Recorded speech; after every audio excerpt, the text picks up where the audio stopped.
台风呢给汕尾带来了大风大雨，现场的情况我们马上来连线前方记者、央视记者梁烨。梁烨，介绍一下你在前方了解到的情况。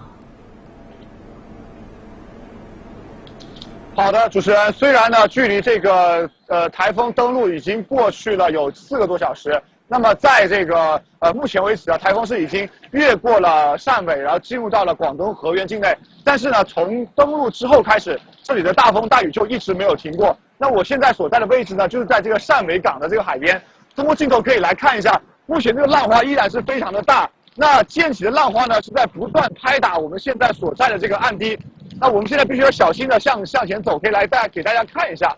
那像这个岸堤上有像一些防波堤上面的巨石，来可以看一下前面这个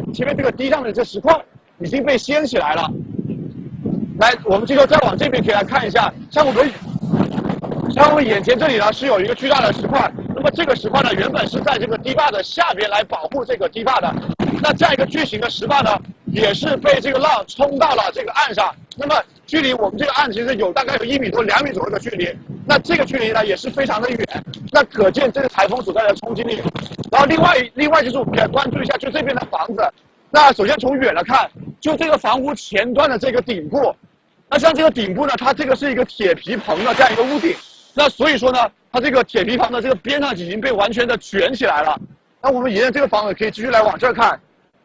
这个房子呢是我们今天中午直播的时候所在的一个位置。那像这个房屋，它旁边的这一面墙呢，也是被这个拍上来的浪而给完全冲毁了。那像这个墙面呢，原本是一个护院这样一个作用，那像这个墙面摧毁之后呢，连旁边这样一些墙的这些瓷砖。这片瓷砖也完全给冲了下来。我们可以跟着镜头继续往前走。这里呢是今天中午我们直播所在的地方。当时我也介绍到了这个户主啊，当时是用很多这样的水泥袋子堆在这个房的门这个门沿着，来阻挡这个水。那像这些所有的袋子呢，也都已经被冲到了一侧。那可见这次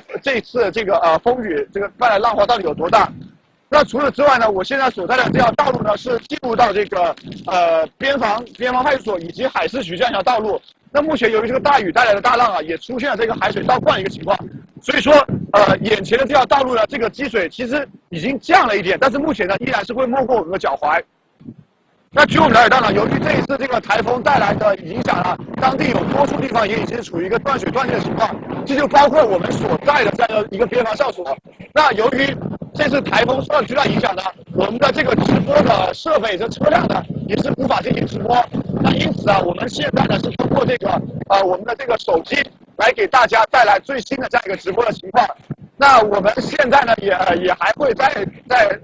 汕尾持续的关注这次22号台风海马对当地所带来的影响。主持人，我在现场的情况呢就是这样。好的。以上呢是我们的记者梁烨给我们从这个海边岸边带来的消息。风浪依然很大，注意安全。